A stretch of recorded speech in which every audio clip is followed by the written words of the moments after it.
So yeah, tonight is the NFC North and NFC South. That's right. Let's do it. And we're live. Yep. Oh,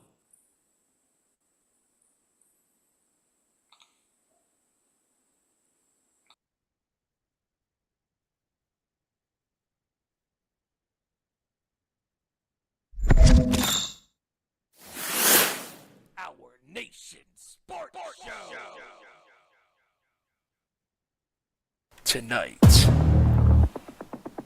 on a Nation Sports Show, we continue our coverage of our 2024 NFL Division previews. In the last 2 weeks, we have given our predictions on all of the divisions in the AFC Conference. Tonight, we begin our analysis in the NFC. Up first, it's the NFC North and the NFC South. Only 2 weeks to go, giving our predictions on every division in the National Football League. Before you know it, the regular season begins. It's showtime. Turn me up.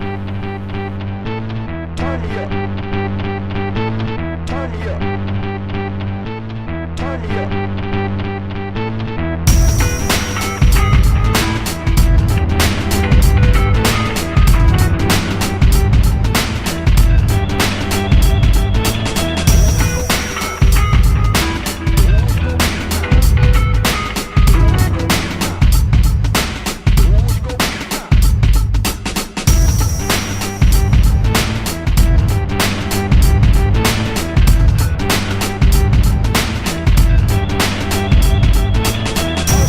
From the good up to the court, talking all that is sport, breaking down the latest news, scores, and more. Welcome to our Nation Sports Show.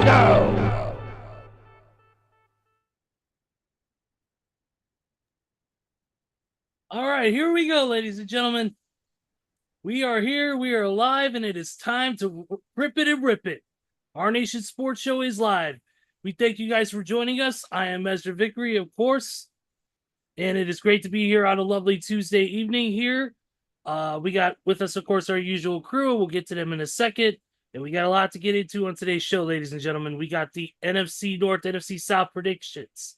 We've got, of course, all your news in the world of sports and everything in between. So get ready to sit down for the next hour, hour and a half to 2 hours, and be ready to be entertained and of course, to learn a few things as well along with us. You can interact with us with multiple ways, of course, on the YouTube where we are live right now at Our Nation Sports Show. Please interact with us there. Like, subscribe, and share with your friends and family. Please do, and also interact with us in the chat. You can also follow us on Twitter at Owen_Sports Show, Facebook.com/Our Nation Sports Show, and Instagram.com/Our Nation Sports Show. Follow us there, interact with us there, as well as we go live every Tuesday at this time with the world of sports. And also follow our sister show at Nation's Corner, at Nation's Corner on the good old Twitter page, and The Nation's Corner on YouTube. They go live at Saturdays, 7 p.m. Eastern, same time as this show, only on Saturdays, where the guys and gal cover the latest in the world of professional wrestling. And of course, the Bash in Berlin coming up this week, as well as All In coming up as well soon. It's going to be crazy next few weeks. So keep it tuned with them as they talk about things in the world of professional wrestling. And follow the Nation's Corner on the Instagram, and Nation's Corner on Facebook as well. And follow my crew at Too Sweet Cosplay across all socials. We are kind of toning down right now for the season unless AEW Fan Fest comes up. But we're going to be ready to do some cons. Hopefully, maybe one or two more. Maybe we'll appear at Days of the Dead, Chicago. Maybe we'll appear at the Chicago Sports Spectacular. We'll see, schedule permitting. So keep an eye on our socials at Too Sweet Cosplay across everywhere to get that information. All right, enough of my spiels, enough of me plugging shit that I don't get paid for. Let's go ahead and get rolling, people. And we started off with my boy in the bottom here. He is truly the ultimate finesser. Sorry, Chris Bay. Ladies and gentlemen, please welcome my boy JT Joey. No, I did not get arrested drunk driving Thornton. Hey, what's going on, everybody? Hope everybody's having an amazing Tuesday. Ready to talk some NFL, some NBA action. And that's pretty much it. So without further ado, let's get it. Absolutely, absolutely. And of course, I can't forget the patriarch of this show, and like we said before, he will not describe your deceased fathers in a horrible figurative way. He is my heavy metal brother from North Carolina. He could be as smooth as Kirk Hammett's guitar playing or as rough as Phil Anselmo's voice, but he's here every week to rock and roll with me and Joey. That is my boy, Big Stevie Wyand. What's going on? Yeah, that's right. 1, 2, 3, 4. Yeah, gotta throw a little fill in there. Just grip it and rip it, man. I'm so excited to be here with you guys and talk about the NFL and all that good stuff because, man, 2 more weeks to go tonight and next week as we wrap up our NFL division previews next week with the NFC East and West. But tonight, it is the NFC North and the NFC South. And our boy Kevin should be joining us at some point during the show like he has the last couple of weeks to give his predictions on the NFC North and South. And we all know what division will be so easy to predict, and that's the NFC South. But yes, we are here to talk about the NFL, the NBA, and whatever we get into. And also, a week and a half ago, you were in Chicago for Metallica. Yes, I was. It was an amazing weekend. Of course, kicking off Friday night with the Mighty Pantera, Mammoth WVH as well. Of course, Mammoth put on an amazing show. Wolfgang's got an amazing voice. The band is tight as ever. Played to a pretty solid crowd. And of course, everybody was filing in. And then Pantera, of course, fucking killed it. It was my highlight of the whole weekend, getting to see this version of Pantera. While it is not the original version, it's still the best version that we have at this time for anybody who has not seen them. Just incredible. Phil sounded the best he sounded in years. The band was tight as could be with Charlie and Zach. And then, of course, Metallica. Of course, that first night, that set list was incredible. Yes, it was firing on all cylinders. The band was James and everybody just kicking ass, taking names. Nearly sold out, packed crowd, just hanging on, singing along to every word. I mean, you got Blackened in the first night and Firewood Fire the second night. I mean, come on. I mean, going deep into the catalog a little bit, with those 2 songs. And of course, the new stuff sounds incredible live. I mean, 72 Seasons, the title track of Darkness Had a Son is made for a live performance. And pretty much my 2 favorite songs off the record. And then Lux Eterna, as always, sounds great live. And Screaming Suicide, I'm so glad that song is now in the set list here in America because it was not in the set list here in America last year. It was in the set list in Europe last year. And that sounded killer, but dude, Enamorada, are you kidding me? Like, even though that song's 11 minutes long, it goes by so quick. It's a great song, and it sounds great live. Absolutely. It's long. It's one of their longer. It's obviously one of the longest tunes in Metallica's catalog, but it's worth sitting there and listening to it because let me tell you, those 2.5 hours went by easily. It was literally just an amazing show. You hung on to every note, every guitar lick, every drum beat. Lars was in tune, sounding great. Didn't need an oxygen tank. Sorry, Elder. By the way, let me ask you this. You being there, at Soldier Field during both nights, like how cool was it that they played Orion on night 1 and Cthulhu on night 2? Like, because those songs to me fit so well in the set because obviously it gives James a break, from singing. But those instrumentals sound incredible live. even more now than they did, 15, 20 years ago when, because ever since the pandemic, I really think this band has been firing on all cylinders live, and the person that I always come back to is Lars because he's put in such a lot of work, to finally be back to where he was, 30 years ago, and playing in tune, not speeding up, playing to the tempo. Yeah, you could do whatever the hell you want within the song as far as drumming, but you got to be in time. And I've noticed that ever since the pandemic came and gone, he's been more locked in, as far as not speeding up and slowing down and sticking to a tempo of the song. And they've been hitting a groove, man. I mean, like this tour is firing on all cylinders and not a lot to go left in the tour. It's just this weekend in Canada, then they go to Seattle, and then they're off for the rest of the month, and then they wrap it up in Mexico City with 4 shows. But it's been an awesome tour, the last year and a half. Yeah, I definitely agree with that, Steve. It's I mean, just so glad and you had your tickets to that show since December of 22 when it went on sale. Yep. And Got them the day they went on sale.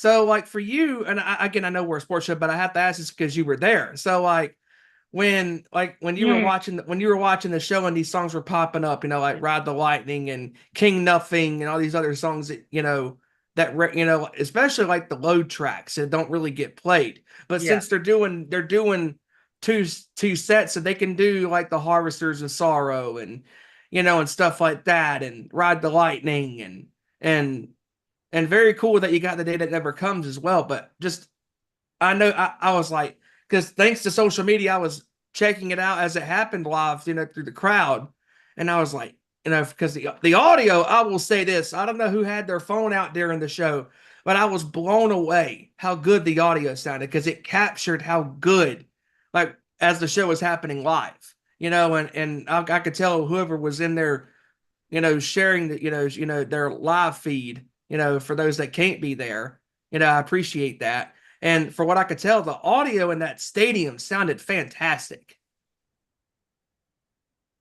Yeah, to me, Soldier Field, despite being an open air stadium and all that, which of course the sound goes up as we know, but with the way everything was set up, Metallica's sound was amazing.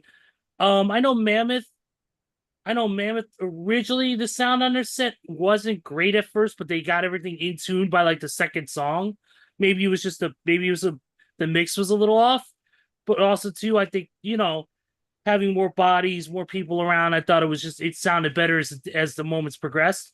But dude, one of the best shows I've ever been to. I'm so happy I was there, to be there live at Soldier Field, home of my Chicago Bears.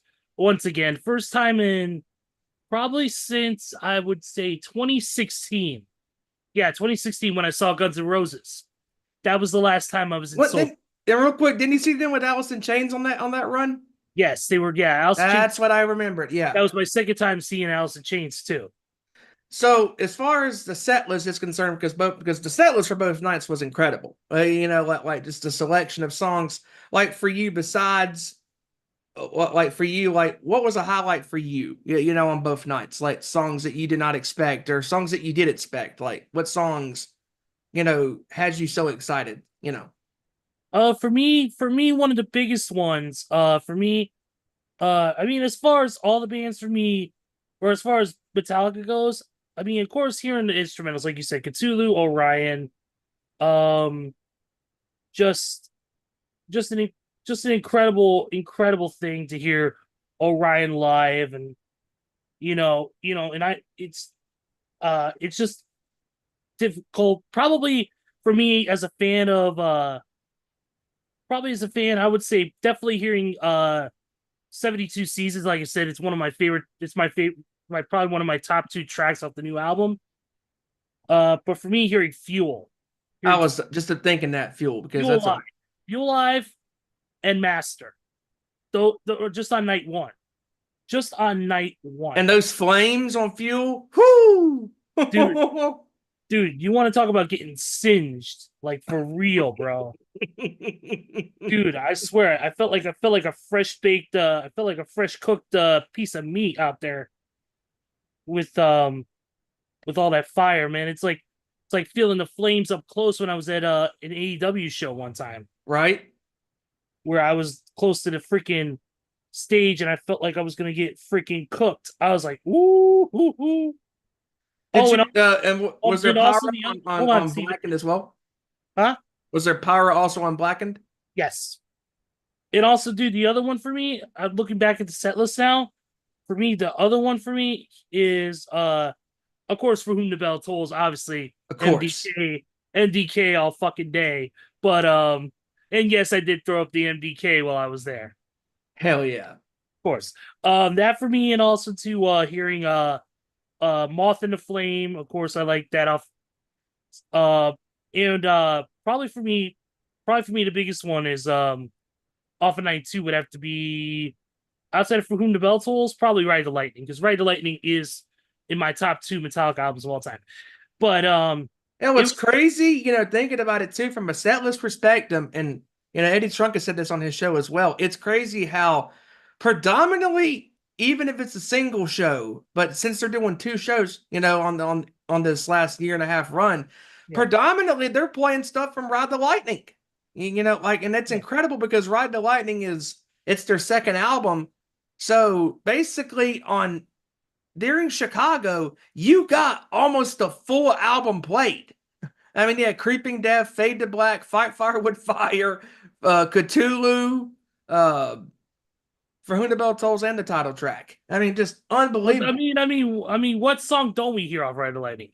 Oh, I know. Yeah, that one. Yeah. The one song that makes James it's the one song they want to escape from their minds. It's the one song that makes James Hetfield roll around in his bed at night. But dude, it was a great show. I was happy to be there. Just an overall great time. Crowd was amazing. Talked to some cool people while I was there, and just it was awesome, man. I'm glad to be there. But I'm also glad to be back on the show too. Yes, ready to talk some sports. And before we get to the sports, one quick question: did they have any like Chicago Bear themed like Metallica jerseys in the stadium? Imagine jerseys, posters. Nice. They had one with a bear on it that looks like it was clawing through, and it said Metallica Soldier Field on it, and it was in the blue and the blue and the orange of the Bears. So. Nice. Yes, they did have some stop themed merchandise, so it was pretty cool, but it was also expensive. Of course it was. So but so glad you had a great time at the weekend. And to put a bow on this as far as the opening acts, because you talked about how great Mammoth and Pantera was, but how was the opening acts on Sunday? Because to me personally, when this tour was announced, like Friday to me was obviously going to be the better night because musically, I mean, you got Wolfgang and his talent and that incredible band, and you got this incarnation of Pantera. But Sunday for me, the lineup was a little bit to be desired because Ice Nine Kills is so out there with their sound. And when I caught them live in Vegas, I was like, I'm good. Like, they just weren't my cup of tea. Like, what was your thoughts on night 2's opening acts? For me, I mean, Ice Nine Kills is different. I was impressed by the sound. Would I go back and listen to them all? Not really. I mean, don't get me wrong. I freaking, I respect them for who they are. I respect the horror theme and all that. Really cool stuff. Five Finger Death Punch, kind of, hit or miss. Not the best vocals. How did they sound? Live wise, they sounded real good. I thought they always put on an Action Pack show. I did see them at Mayhem Fest a few years about a little over a decade ago, and they had fire and pyro and all that sort of stuff. Sure. And they were as a band, they were loud, they were heavy, they were good. Obviously, vocal wise, take it or leave it. I could do that, but yeah. So Ivan can be hit or miss, but the rest of the band was tight. They were killer for what they were. Like I said, Ice Nine Kills. They're kind of that niche band, kind of if you're into horror, you're into splatter flicks, kind of like almost like a Lizzie Borden back in the day, that band. Sure. if you're into that type of stuff, that's where you're getting it, especially if you're a newer horror movie fan, Yes. especially you like that type of stuff, go for it. But I thought overall they did the job they were supposed to do. So But again, as we all know, with this tour, the selling point is the two completely different sets, and it's really cool, what they've been doing the last year and a half, and cannot wait to see where they go. Yeah. Do they do another tour next year? Do they get in the process of maybe making another album down the road? I mean, who the hell knows? But Yeah.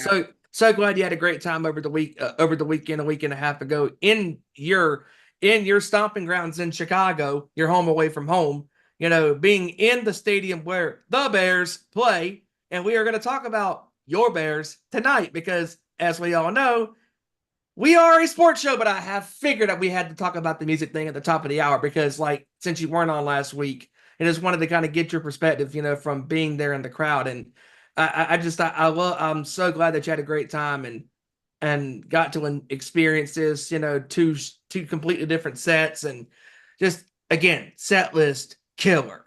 I mean, just they played the hits, they played some deep cuts, they played some new stuff.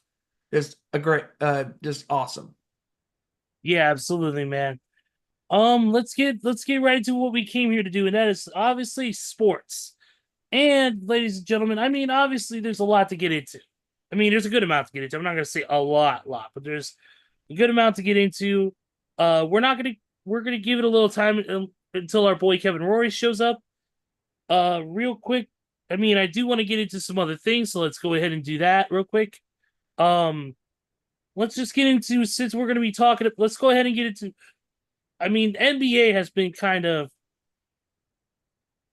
silent, obviously, outside of whatever deals are being made or whatever the case may be, because obviously they're off season right now. Let's see. As of this point, the only things that are available is that really Patty Mills has signed a 1 year, $3.3 million deal with the Jazz. His 16th NBA season on a fully guaranteed deal. And that's pretty much it. Not much to really go for. So the NBA, that's pretty much a quick in and out from what I could tell. Which is unlike that for the rest of the week. But because obviously the first game's until the 22nd of October. Yeah, that's about it in the world of the NBA. Major League Baseball, obviously, we're on, as we like to say, we're getting close to the hunt for October. In the world of baseball, and some bad news for the Baltimore Orioles, as Zach Eflin has been placed on a 15-day injured list with a right shoulder inflammation. So that's the right-hander was placed on IL, so he's gonna be sitting out for a while. Let's see, anything else is big in the world? Joey, are you there? Yeah, I'm here. In the world of the major leagues, do you have any big news that we think we need to cover? Well, other than the Since fact you that are our resident baseball guy here. well, other than the fact that Atlanta lost another key player over the Oh, week boy. with Austin Riley announced Oh. that he is now out 6 to 8 weeks, which is basically the rest of the regular season because of a fractured hand that he suffered after he got hit by a pitch on Sunday. But the Braves, even though I'm still a fan, they're dead this season. We've had so many injuries, so many players miss key games, big games, a lot of players missing time. I mean, we lost Acuna and Strider earlier this year. Now we've lost Riley. We've lost Albies. We've lost Harris. We've lost Freed at various points throughout the year. We've lost Sean Murphy. And the hitting just isn't the same as it was last year. Pitching is trying to do their job, but they can't do it by themselves. So that just leads to the fact that Snicker is finally has to manage this team after not having to do so for quite some time, and he's doing a horrible job at it. So, me personally, I hope we miss the playoffs because we don't deserve to go, and I hope Snicker gets fired. End of story. Well, Joey, I have to say this. You're Atlanta Braves. I know it's too soon for Minnesota, but I don't care. You basically, you guys are the Vikings of baseball this year. Oof. Yeah, which I have a very good story about that whenever we get to that point in the show. Oh boy. All right. That should be interesting. Also, too, I got to say this. Also, too, I definitely got to say this, and that is, you gotta have faith. You gotta have faith in your team, Joey. You gotta keep having faith in your team. My team lost 21 straight games. I mean, I'll admit, Won. yes. I mean, I still have faith in my boys, and if they make the playoffs, great. If they don't, Playoffs. it's fine. But honestly, I wasn't gonna really bring up your White Sox, Ezra, because ouch. Yeah, my team is trash. I know that. Yeah, 20 Hot garbage. I mean, that's 7 sweeps right there if you count 3-game series. We got swept. Yeah, we got swept by our Cubs in the last Crosstown Classic. I'm like, damn it. It is what it is. You have though. now become the Cubs, where they were so bad for years, could not win a game, could not win a series against other teams, especially in their own division, and now they are hot garbage too. Hey, our winning percentage. Hey, our winning percentage is 23.8% right now. Let's fucking go. You're 2 for 8 in our last 10. Come on. Oh no! Please don't do Steiner math with the White Sox, please. Now, The numbers don't lie. Instead of Chris Collinsworth saying, "Now he should say, "Now here's a team that sucks." A smart team would call these plays. Come on, you got to make this pitching change.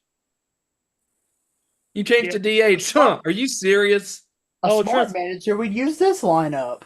Trust me, I know my team is absolute hot fucking garbage. Trust me. I don't need anybody telling me any different. I know. I'm not in denial. Well, denial seems to had to go. I knew you were gonna make that fucking reference. I knew you were gonna go with a 7 Dust reference as soon as I said that. That's why I said it. Well, I guess I gotta wipe that shit off my face, don't I, huh? I left. That was a layup into a dunk, man. That was like during the freaking Olympics, man. Yeah, Steven, you better hope you don't get banned from the show for a week because of that. No, I'll be like Adam Pearce and find him an undisclosed amount. No, I'm not going to be Drew McIntyre and take somebody's brace. Or Bronson Reed. Or Bronson Reed. Yeah, I'm not going to be big Bronson Reed and destroy people and oh, I'm not going to sign that guy or have that guy on my show. Are you kidding me? Come on, he's too dangerous. So, all right, guys. If that's the world of that, let's go to the world of the NFL. But we're not getting into our predictions yet until K-Rod, if he shows up by then. But right now we are gonna go into injury news, contract news, of course. Of course, another quote from the world famous owner idiot known as Jerry Jones says that the Cowboys and CeeDee Lamb are having promising talks about his upcoming contract negotiation. Yeah, until they offer him another $33 million contract extension, he's like, nope, I want more. Pretty much. Oh, and just for clarification, I just typed in the tags CD money. There you go. Yeah, well, speaking of which, I happened to see something on Facebook that Kevin shared, and it was a meme saying, coming to TV screens everywhere. and it was 4 separate pictures of Dallas Cowboys fans looking all sad that they were about to be eliminated from the playoffs. And one of the comments that he got was from some guy. I can't remember his name right offhand, but he was talking about CD Lamb, and Kevin was like, "Man, instead of worrying about this regular season, y'all need to worry about signing CD Lamb before he CD's way out, or before he sees the way out, or CD way out." And I was just like, man. Oh no, we lost in the playoffs again. Trust me, it will happen again. Yep, it's happened every year for the past 30 years. We're coming up on nearly 30 years of this. It would be even more hilarious if they don't even make the playoffs. Ha! Yeah, we'll get to that when we get to that. But Yep.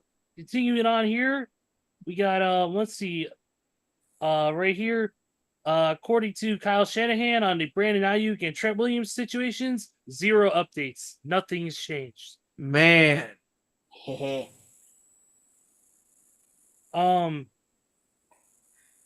Also too,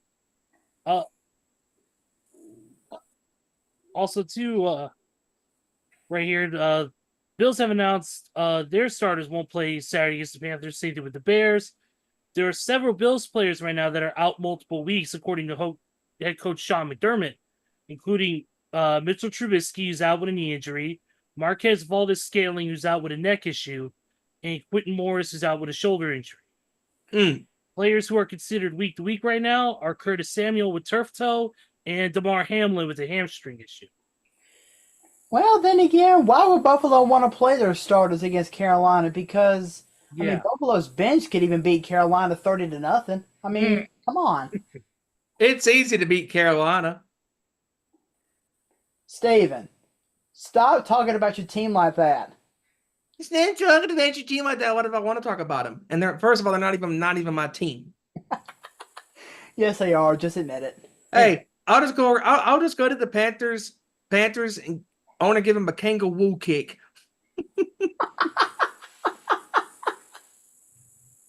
Let's talk about this. Joey. Your Commanders announcing that your number 2 overall pick will be your starting quarterback for the season. I read that earlier today. Yep. Jaden Daniels. It's no surprise. I mean, yes, this is our 8th starting quarterback in the past 8 seasons. I mean, hey, it could be worse, Joey. You could beat the Browns. No. It could be worse. We could beat the Broncos and have Zach Wilson start. Ow! Yeah. But no, I mean, Jaden Daniels, I'll admit, yes, he hasn't played a whole lot in the preseason, but hey, it's the preseason.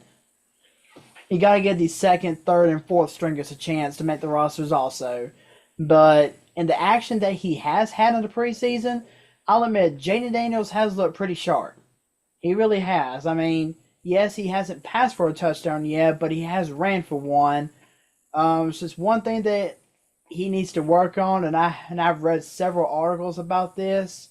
The fact that Daniels is a scrambler.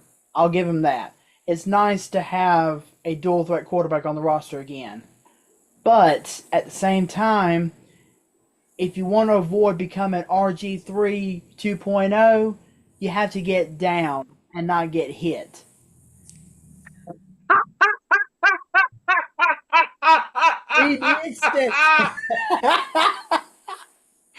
Howdy, everybody. What's up, Kev? Just Hi, right on and time. here is our annual shitting on Cowboys expert.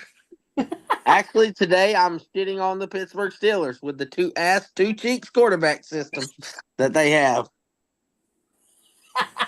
Ripping off the Fast and the Furious. What's going on, everybody? I'm glad I popped What's in at the going right on, time. man? Too Yes, fast, sir. Yes, sir. Too fast, too furious. Too fast for y'all, man. Hey, This- hold on. this- Hold on. Too fast, too furious. Do the Steelers suck? Man, I'm curious. No, So it- what you gonna do with two quarterbacks fight? What you gonna do? Act a fool.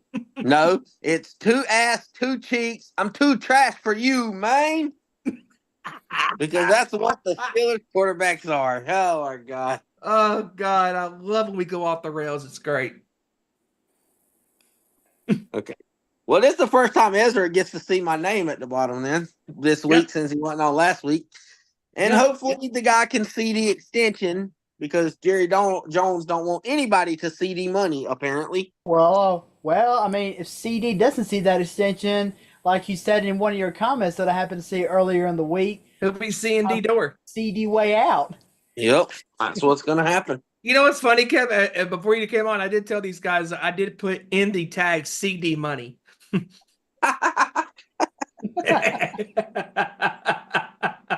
Oh, He better CD money or there won't be any chance of Jerry Jones C&D championship.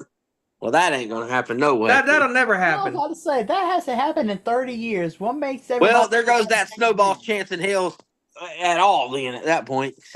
By that time, Jerry Jones would be a decoration for the Halloween time at the stadium, like a 12-foot skeleton from Home Depot. Dang. Oh my God. He'll be definitely becoming one of these skeletons of society. Nice reference. Yes. Yes. We were just real quick, Kevin, before we get to the other stuff. We were just going over some of the big injury news and reports and stuff. We just started up from what the most recent news is. We talked about, of course, Jaden Daniels starting for the Commanders.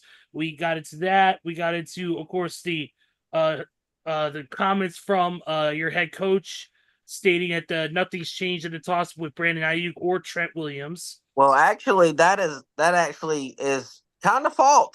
I mean, it's true when he said it, but as of an hour ago, Jordan Schultz of the NFL Insiders reported that Brandon Ayuk actually met with the brass yesterday, and they are almost finalized a deal that's only got like a small tweak at the end of his fourth year of the contract that has to be approved by Jed York and ownership. So waiting to see on that. And then as far as Trent Williams, the other, Deshaun Jackson on Speak FS1 today also brought up a good point. Said, I know Trent. I talk to him on a daily basis. He just don't want to do training camp. He's going to damn make excuse to sit out in the last week and then come into week one. He's like 38 years old. He don't give a damn about training camp. So as far as that, I think everything's going to be fine. So okay, hopefully Ayuk go ahead and just signs that damn deal. I'm tired of hearing that shit. Yeah, I think a lot of us are. Yeah, because I mean, I'll admit it real quick. I've been hearing a lot of rumors that Ayuk, or actually no, the Steelers, were actually whenever the trade talks were going around like they were, I was hearing a report saying that the Steelers were only going to offer Ayuk like $28 million a year, and I'm like, what? Yep. And reports also Wow. said when Ayuk finally got that, and to be honest, let's give kudos to John Lynch because John Lynch is the one who went out, balls on the limb, and said, you know what, go find you an offer. Basically opening up and making a daring risk because if the Steelers would have offered him 31, he could have been long gone. But John Lynch basically had the smart enough mind to say, go out and see what they offer you. And when he seen Pittsburgh was only going to offer 28, Ayuk came right back to the negotiating table like, you know what, 27 don't sound bad if I'm going to keep winning here in San Francisco because I'd only get $1 more million per year in Pittsburgh, and I got to deal with Justin Fields and Russell Wilson. No, thank you. No, thank you at all. So that was a smart negotiation tactic by the front office. And that basically pushed him back at the negotiating table. Yep, absolutely, my man. Also, too, the other news speaking of starting quarterbacks is that the Raiders have announced that Gardner Minshew will be starting week 1. Wow. Mania. I mean, I'll admit that comes as no surprise to me because, yeah, Aiden O'Connell, I mean, he's a decent quarterback. I'll give him that. I mean, he led the Raiders to a 500 record in his 10 starts last year that he had. But as far as experience goes, I mean, Gardner Minshew is definitely the wisest choice because after Anthony Richardson went down for the Colts last year, Minshew stepped up almost got the Colts to the playoffs, and he actually went to the Pro Bowl last year. Same thing with Minshew when he was in Jacksonville, backing up for Trevor Lawrence. Yeah, that's true. And actually, Trevor Lawrence is getting paid $57 million to put up the same exact fucking stats as Gardner Minshew. So, if you're a Raiders fan, you can look at it like a glass half full. Like, hell, you paid Trevor Lawrence and the guy's mediocre, and hell, we got our own quarterback for dirt cheap that plays the same damn way. Man, you ain't lying there. And I will say this much when it comes to the Gardner Minshew situation. We've seen it before. He gets his wins when they count. He's a good quarterback. Is he anything elite level? No. But when he comes in there, he plays hard. He plays as good as he can with the resources that he has. And to me, I think this is another situation where he's stepping into something, stepping into another situation, whether it be, issues, whatever case of the injury, whatever trades. Look, this guy is dependable when he's focused, available, and healthy. That's all you can ask for if you're a Raiders fan, is for some sort of success. I agree, and especially that Gardner Minshew does not have to do too much. I said it last week with our record predictions, and I've actually went on a limb and said the Raiders would actually excel expectations because they have a pretty good team around them, a good coach, a good guy, leader of men, Antonio Pierce. They got a good defense already, a pretty damn good defense. And actually, last year, after the firing of Josh McDaniels, was the number one defense in the NFL over the last 5-6 games. So they got something to build on. You still got Devontae Adams. I mean, we got big Zamir White from Scotland High School right down the road from where I'm at. But as they're starting running back this year, and still got Jacoby Myers, and still got the young stud tight end Brock Bowers from Georgia. So he's got a lot of weapons around him. So let's see if he can make it kind of to his advantage. And let's not forget about the big stud on the defensive side of the ball, Max Crosby, too. Yeah, the guy who pressured the quarterback so much in practice that Antonio Pierce had to pull him out of practice so he could stop wrecking his offense. Like, I need some kind of ball movement. Quit wrecking my offense. Come on, can you complete a pass out there? Come on, give me something to work with. And then of course this little piece of news. I mean, obviously the Vikings don't have JJ McCarthy this season with the thing, but they did add a little piece to their defense, and that is Stephon Gilmore, reaching a $10 million deal for a year that includes $7 million of it guaranteed. Well, I mean, the Vikings have to find help somewhere. It's got to be cursed to be a Vikings fan, and we'll discuss that in the predictions. Yeah, I'm about to say, I got a good story about the Vikings here whenever we get there. I got a good story. Oh, yeah. There's an upcoming film coming out called Madden. That'll be, of course, about the late, great John Madden. And who will play him? Nicolas Cage. Nice. Awesome. I'm going to take John Madden's face off. This is going to be like Face Off, where he takes his face off. Oh, Lord. Hopefully he doesn't show up with long hair and a beard like Con Air. We did it next, it'd be like cue Trisha Yearwood's "How Do I Live." Hey. As long as he doesn't show like a mixture of Slim Shady and Cody Rhodes, I think we'll be okay there too. He's gonna be hunting around for football artifacts night at the museum-esque. Oh my God! The Giants signed fullback tight end Jacob Johnson formerly of the Raiders. Should have signed a quarterback while they were out hunting for somebody. Yeah, I know. Oh Lord, Kevin, I about died when you posted that picture of the Giants receivers gathered around in prayer. They're praying for a new quarterback. That guy went 2 of 7 in the preseason game with 2 interceptions.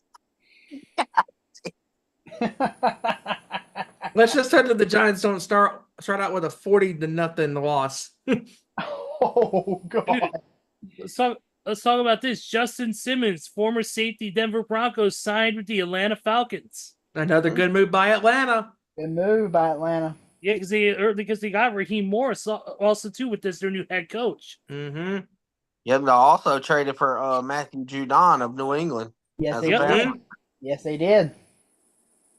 Let's see here. Also too as well. Right here. Here we go.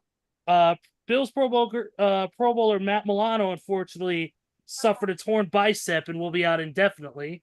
Ooh. I was just telling him earlier. There are 3 or 4 Bills players currently right now that are going to be out for several weeks, including Mitch Trubisky. Just there's several injuries, and then we got day-to-days. One of them being DeMar Hamlin, who's out with a calf injury. Hamstring injury. So yeah, that's for sure. this is What's up, Randy? Randy's in the chat. What's up, Randy? Hey, what's up, Randy? And Randy, screw you, pal. I'm not. You're here's a spoiler for you, Randy. I am not picking the Panthers to win the division in NFC South. I think that's why Sorry. Randy joined. That's why Randy joined us this evening, so he can watch Steven give his prediction on his favorite team. Because we will be discussing the good old Carolina Kitty Cats. See, Steven. See, Steven. Even Kevin's admitting it. So come on, don't Carolina don't hide in the shadows anymore. Just admit it. Trust me.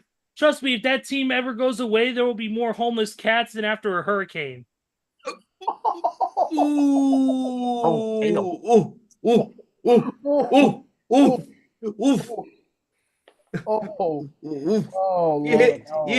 You hit that like a hurricane. Damn.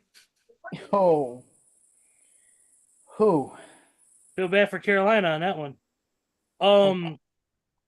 And pretty much outside of, as you mentioned about Matt Judon. Also too, let's see, I'm checking for any other news. Oh, and Randy says in the chat he has Tampa going 0-17. Randy, I don't know, dude, come on. Nah. Come on. I don't know about that, man. I don't know about that. Randy, you might want to check your facts because Tom Brady is no longer associated with Tampa Bay. As a matter of fact, he's a Fox reporter. as a matter of fact, he's associated with your Raiders since he's a part-time owner. So, I guess I think Randy still has blind hate for Tampa because they had QB12, as he calls them, as their quarterback.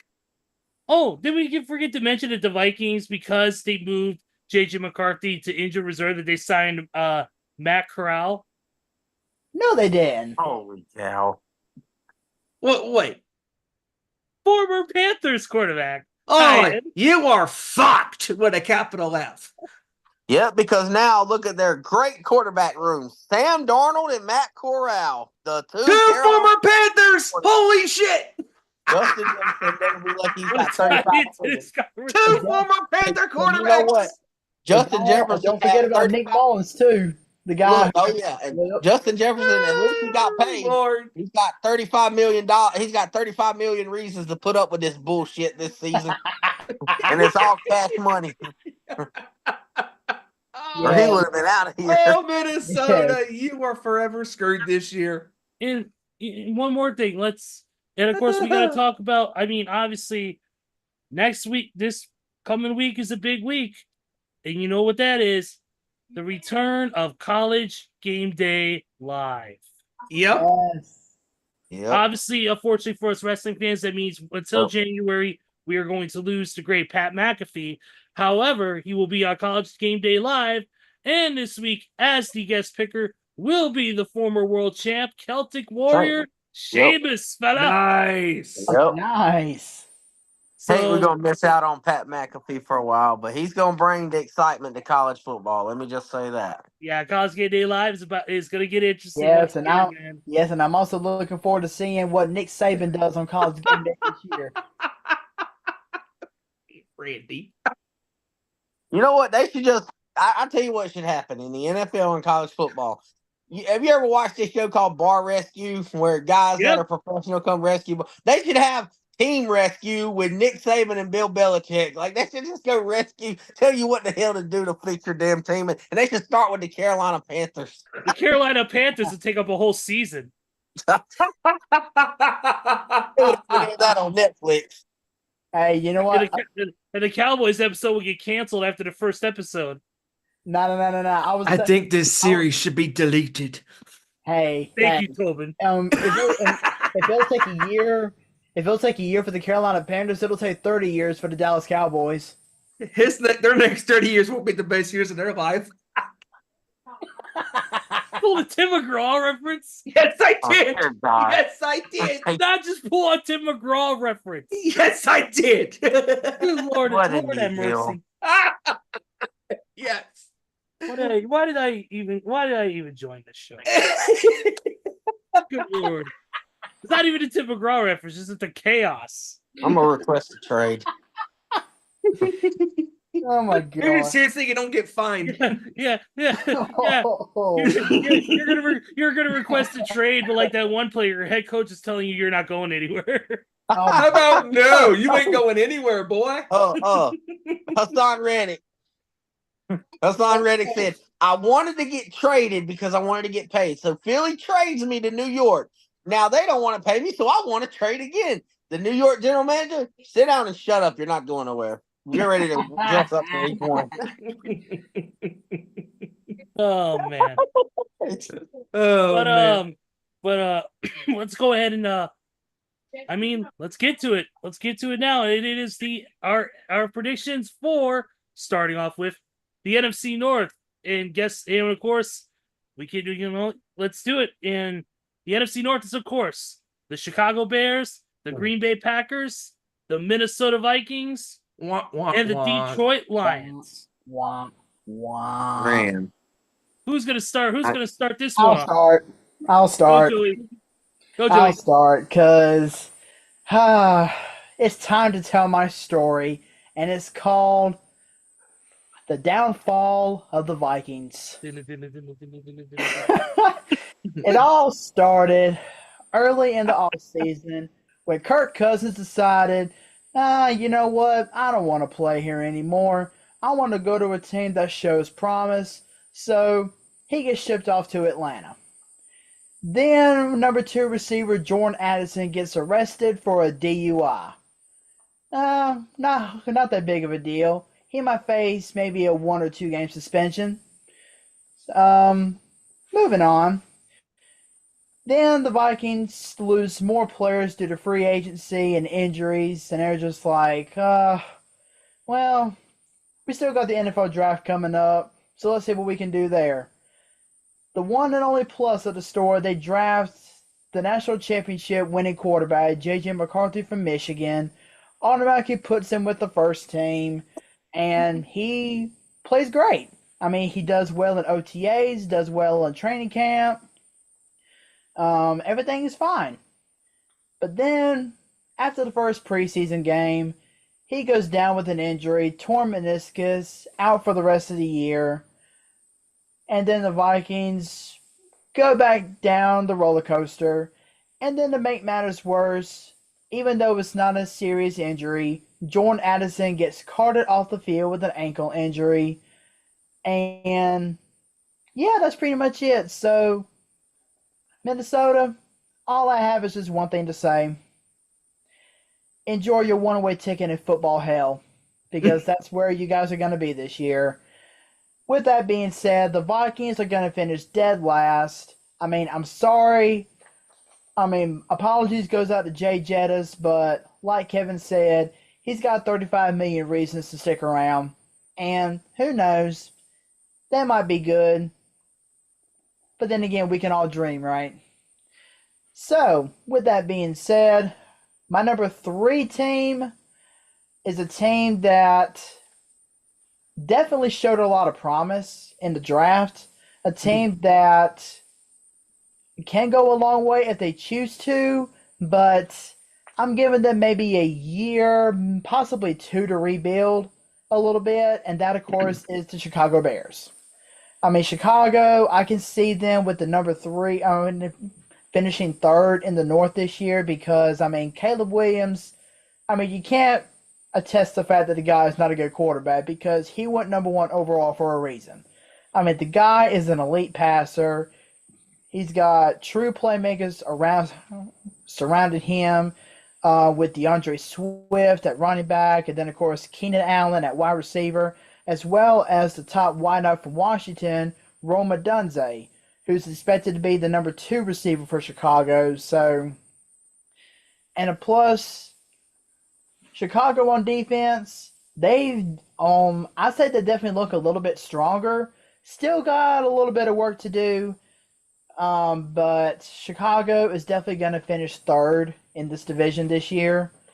Now, here's where it gets interesting.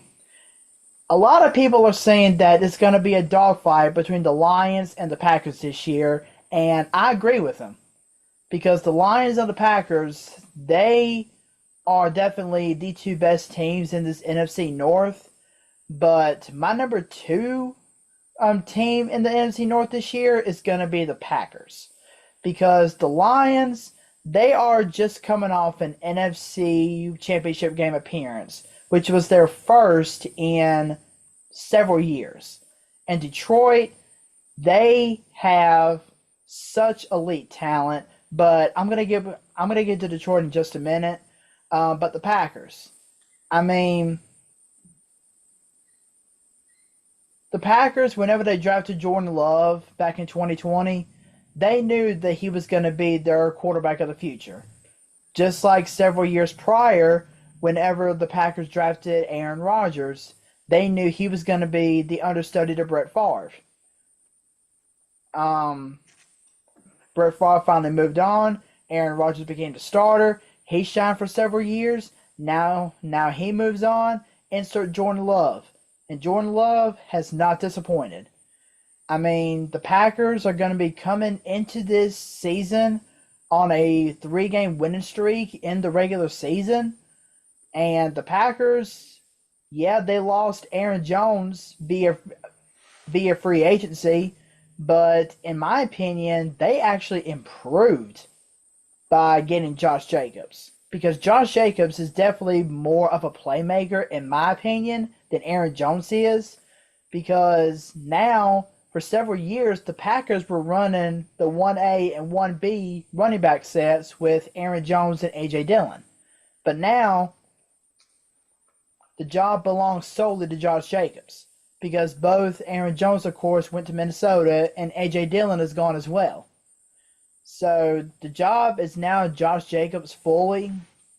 And the Packers, they have great receivers and great playmakers to surround Jordan Love. But again, it's going to be Detroit that takes home the NFC North again this year. Because Jared Goff has such elite playmakers around him. And not just on the offensive side of the ball, but the defensive side of the ball as well. I mean, Amon-Ra St. Brown had a great year last year, as well as Jameson Williams whenever he wasn't facing off-the-field issues. But now that Khalif Raymond is gone, Jameson Williams, I've been hearing, is going to be the number 2 receiver for Detroit this year. And Jameson Williams, the guy can run. I mean, the guy is one of the fastest receivers out there. Yes, he's not Tyreek Hill fast, but still, he can be a pretty fast receiver when he wants to be. And Aiden Hutchinson, as well as those other defensive studs on that side of the ball, they're going to be a threat to watch. So, records-wise, let's see. I'm going to go Detroit. I'm going to say 12-5. At the worst, 11-6. The Packers, I'm going to say 11-6. At the worst, I would say 10-7, maybe 9-8.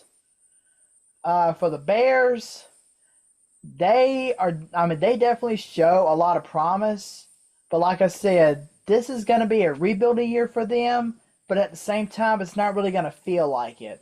So for the Bears, I'm going to say 8-9, at the worst 7-10.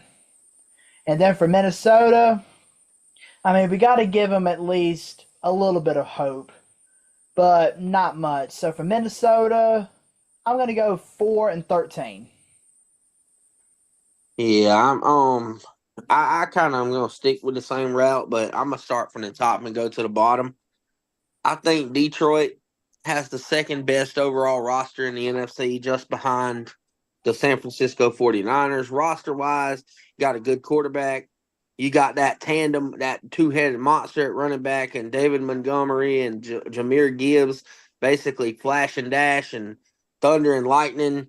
You got Amon-Ra St. Brown, who just got his paycheck. He's been balling. You got rookie stud tight end, now second year tight end Sam Laporta, who has outplayed a lot of expectations after they gave away T.J. Hawkinson for a bag of Cheetos. So, and then defensively wise, I mean, the linebackers are a little concerning, but they got Aiden Hutchinson, they got Brian Branch, they got some good corners. Like what I see, I think they're going to end up winning the division, and I don't think it's close. I mean, this is a tough division. Don't get me wrong. There's going to be some dog fights, but looking at these schedules, the Lions have a more favorable schedule than the Packers and Bears and the Vikings. I believe Detroit ends up 13-4, competing for the 1 seed with the San Francisco 49ers. Wow. Wow. And we'll get Okay. into it next week. I think they go 13-4, competing with San Francisco and Philadelphia. Spoiler alert. But I think that's going to be their record, and I think the Packers are going to be well behind. I like what I've seen from Jordan Love in spurts, but we can't deny in that game a chance to come back on San Francisco. He choked. He couldn't get the job done. Pick after pick. He beat Dallas. What is that saying in the playoffs? Hell, the Carolina Panthers could beat the Dallas Cowboys if they played in damn January.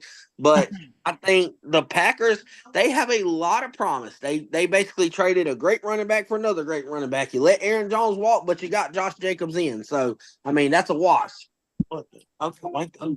It's a wash. I think receiver-wise, they're going to be another year older, which is good. But which one of them steps up as your true X receiver? Like Christian Watson was supposed to be that guy, but he's been up and down. Romeo Dobbs have came in and actually looked like he could be that guy.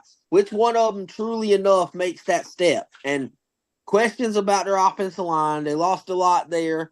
Defense should be another year better. The only reason I say they're still going to win a lot of games is because Matt LaFleur and that Kyle Shanahan offensive scheme they run. Like Matt LaFleur is a offensive mastermind. Learning from Kyle Shanahan, Sean McVay in them years in Washington, I believe he's going to always make sure they're straight. And I think the Packers win 10 to 11 games. I think I'm going to say they go I say they go 11-5, 11-6, 11-6. I think they go 11-6 and get a wild card spot. I think maybe a 6 seed, maybe. I don't know.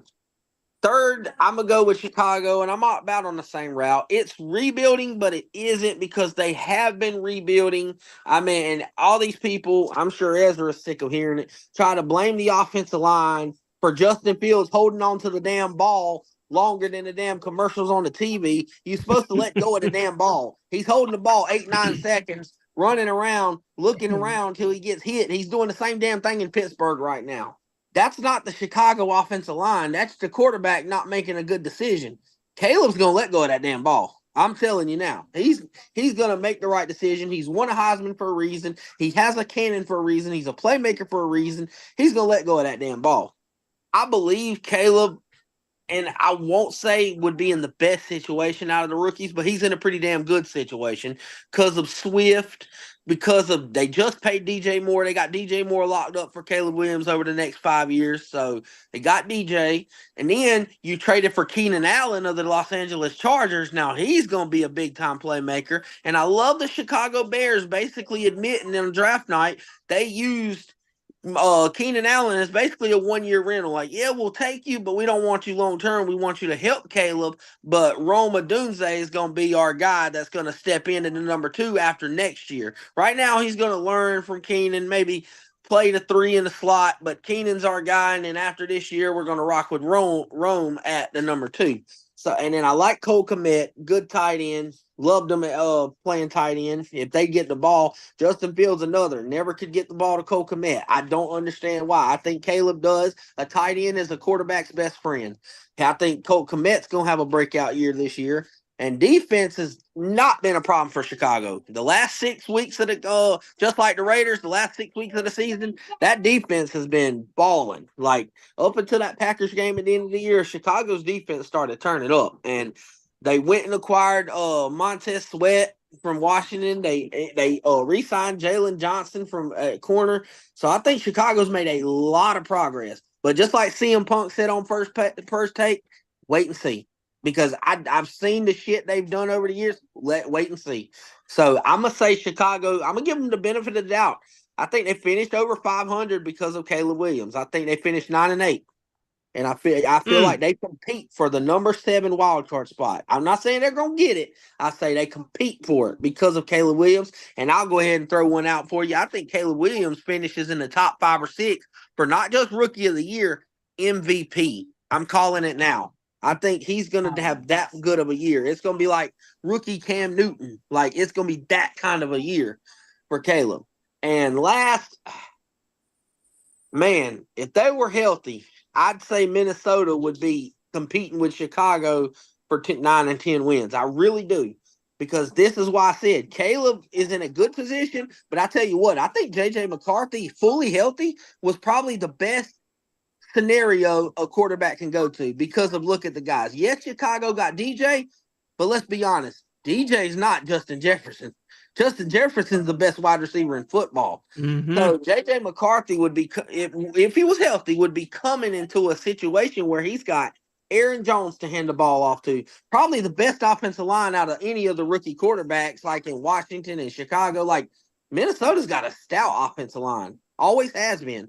Then they got T.J. Hawkinson coming back. Then they got Jordan Addison out there. Like, J.J. McCarthy would have been in a great spot. But I call it the Kirk Cousins curse. You ever heard the curse where they said anybody who loses to Kirk Cousins in the same season has never won a Super Bowl? Well, if anybody who's come in after Kirk Cousins always ends up hurt, because that's what's happened so far. Kirk Cousins leaves, and after that Achilles tear, starting quarterback goes down that you just drafted. Justin Jefferson was banged up last year often. Jordan Addison gets off the field trouble. Now he's banged up. And then the receiver that replaces Jordan Addison, he gets banged up in the same damn practice. So I think they will win a few games because I think Aaron Jones is that good. I think he's going to have a couple games where a blind squirrel gets a nut. And I'm going to say the Vikings finish. I'm going to say they finished at 6-11. I'm not going to say they're going to finish 3-14.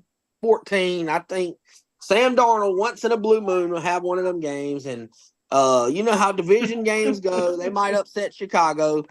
But another reason also, I want to go back to it for a minute, that I picked Chicago as only 9 wins. Like, if they had a more favorable schedule, I say they win 10 games.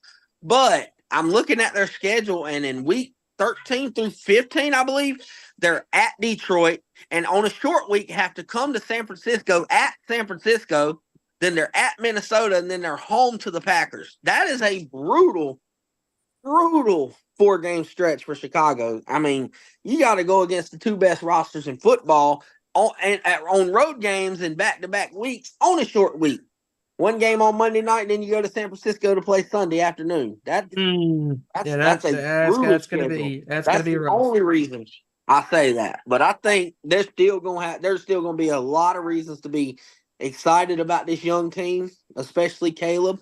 But yeah, that's what I got. I got Lions competing for the 1 seed with San Francisco. I got Green Bay competing for a wild card spot. I got Chicago fighting and scratching and clawing for a wild card spot thanks to Caleb. And I got Minnesota, who's just basically needs to sim the next season. But Kevin's got the exact same thing that I'm thinking, because like Detroit to me has the best upside. You know, all the teams that were so close to getting to the Super Bowl, they overachieved last year. You know, they were the greatest story last year. You know, and beating Kansas City in the opening game on the 7th of September. You know, just unbelievable how that game started their rise to go from being a laughingstock into a team that can compete for the Lombardi Trophy. And I mean, when you got Jared Goff doing what he did last year and coming into this year, I have all the confidence in the world that this is not the prototypical Detroit Lions anymore. No. This is a Detroit team that is going to prove everybody that, hey, we deserve to be up there with the San Franciscos, with the Baltimores, with the Kansas Cities of the world. We deserve to have a seat at the table. We're going to show you, otherwise, and I think that the Lions are, you know what? I'm actually in agreeing with Kevin. I said it, I'll say it best. They'll go 13-4. At worst, I say 12-5. Detroit, to me, has the best upside of any of these teams coming out of especially out of the conference, championship, side of things, last year. And Green Bay, I think Jordan Love is going to keep them critics, proving them wrong. The ones that were against him. I think Jordan Love he's the best option for Green Bay. There's a reason why they drafted him, and he's proven everybody wrong so far. And I think it will continue. I do think Green Bay, I think best. I agree with Kevin. I say 11-6. Worst, 10-7. Chicago, I agree with Kevin. This is kind of a rebuilding year, for them. You got Caleb Williams, you drafted, then he drafted the wide receiver at number 9. What was his name? Rome Odunze. Yeah, thank you. Drafted him at number 9.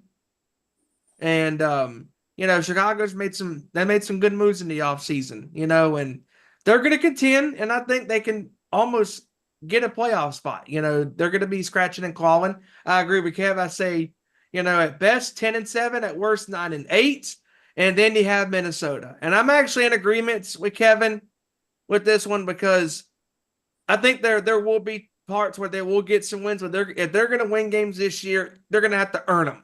And it's going to be ugly wins. I think Minnesota, the worst luck of the draw, hit them. And Randy's over here being brutal again, with his takes in a way. Because, again, he is so against cheaters, and I get it. But he said the Vikings drafted a quarterback who cheated last year to win the national title, and then he gets injured. That's what they get. Those are his words, not ours.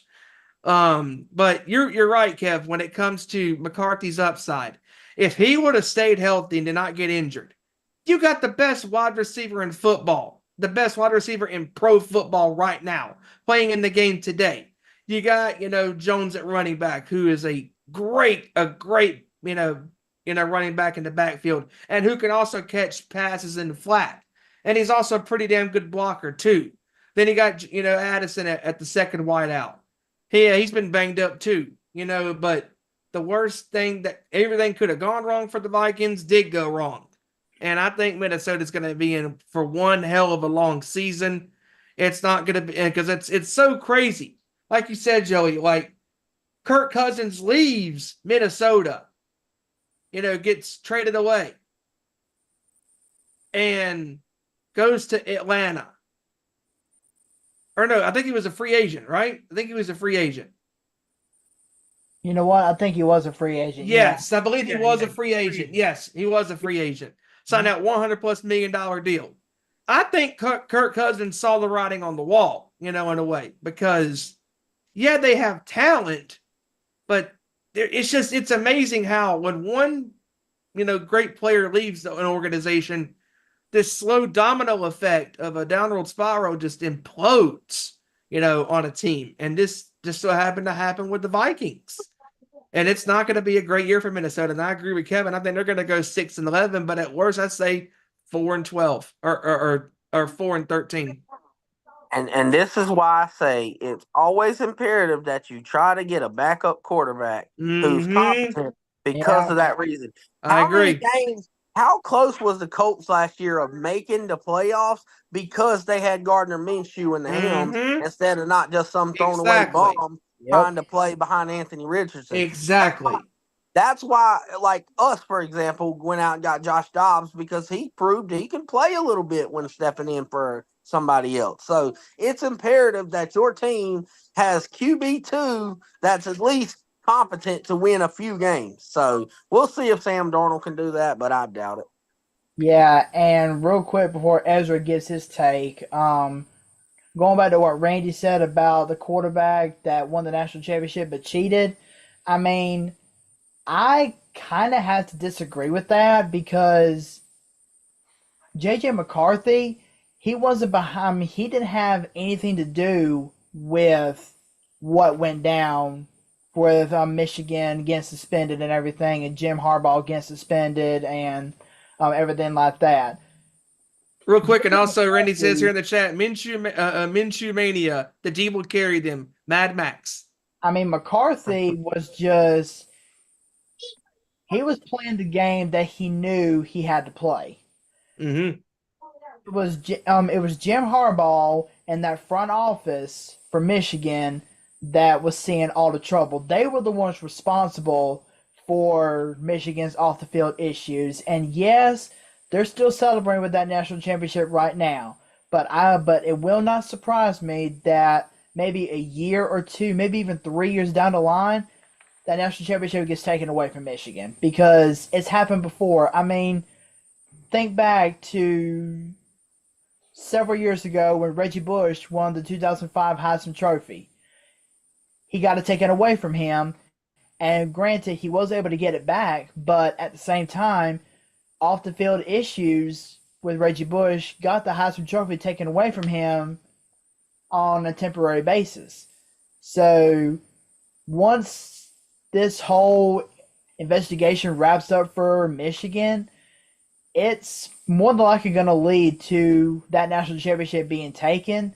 But Jim Harbaugh, and this is the one thing that I have against him, Harbaugh is a great head coach. I'll give him that, hands down. He's one of the best coaches in the modern day era. But at the same time, if he thinks that he can accept an NFL head coaching job to run away from the problem, that's where he's mistaken. Because Harbaugh has already been punished from, I can't remember what it was exactly, but he has been punished for, I guess you could say, suspended for, I want to say it's like a year or two from being, if he ever becomes a college head coach again. I mean, because of this investigation that has been going on, and not with the sign stealing thing or what Connor Stallions did, but tampering with recruits. I mean, that's what he was doing, and that's how he got this ban handed to him. So if he becomes a college head coach again, he's not going to be able to coach right away. And I honestly believe that he became the head coach of the Chargers because he thought he could run away from the problem. But that's not how it works. I mean, the problem is going to find its way back to you no matter where you go or where you are. In my opinion. Yeah, definitely. My picks for the NFC North, I'm gonna not be too in depth because obviously time, but of course Detroit number one. Detroit, like you said, best offense, best built team overall in the NFC North. I mean, what more can I say? Yeah, and I do agree with Kev. They're going to be competing for the San Francisco 49ers for that number one spot in the NFC. I give them a record of I would say 13-4 at the worst 12-5. I do agree with Green Bay. Green Bay, despite how much I hate Green Bay, you are right. They're a team that has built some good has got some good pieces built around Jordan Love. The team is another year into the Jordan Love experiment, and I feel like it's working for them. They've got a lot more established with him, so I feel like that a little more cohesion does help overall. I give them 10-5 or 11-6, depending on how to do. I'll probably give them a 10-5. Chicago, of course, at 3. Like you said, Caleb Williams, number one draft pick for a reason, and they got some great pieces around him offensively, defensively. They've looked strong. I know preseason doesn't really count that much, but the preseason they were dominant on the defensive side of the ball, getting some great. Just in those those 2 games alone, they were picking up. They were doing everything right, picking off players, swarming quarterbacks, doing what they do. like the Bears defense always does. Monsters of the Midway for a reason. So I'm gonna have the same record 9-8. Minnesota, I would have them a little bit higher record if JJ McCarthy didn't get injured. Obviously, it's just bad timing. Yes, they still got Justin Jefferson, who's the best, like you said, the best wide receiver in the entire NFL, but without a good quarterback, it really don't mean much. So maybe BB generous 5-11. Just giving them another game. But yeah, that's all I got for the NFC North. That's pretty much where it stands for me. Let's get into the NFC South. Why don't we? The NFC South, since we're gonna run it down, is of course the Falcons, the Panthers, the Saints, and the Bucks. Who wants to start this one? Yeah, who wants to start this garbage heap?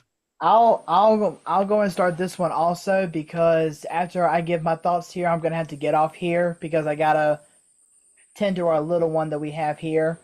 So I'm gonna go in and give my thoughts on the NFC South real quick, and I'm not gonna go too in depth, but as far as the top team for this NFC South, I'm kind of torn in between two teams.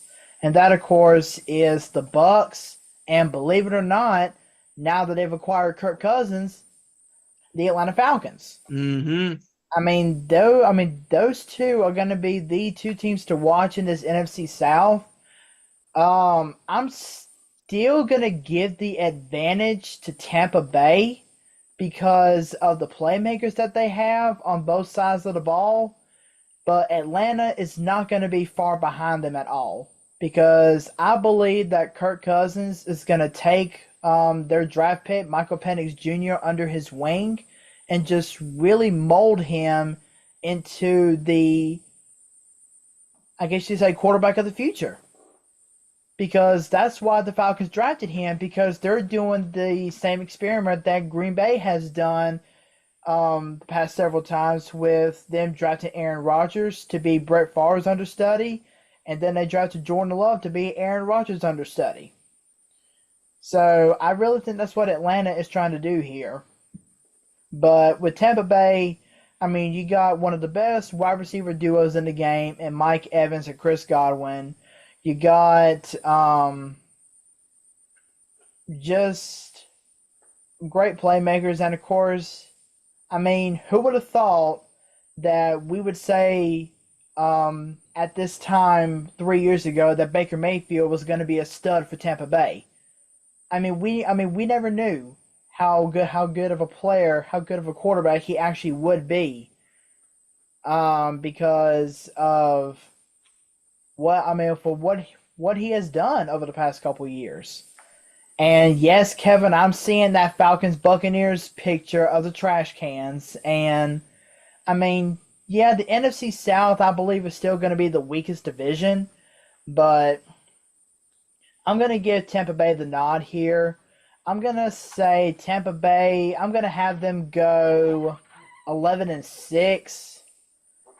The Falcons, I'm going to say maybe 9-8.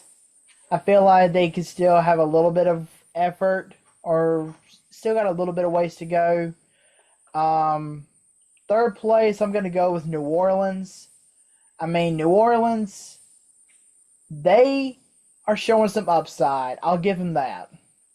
I will give them that because they got Derek Carr at quarterback. They got Alvin Kamara at running back.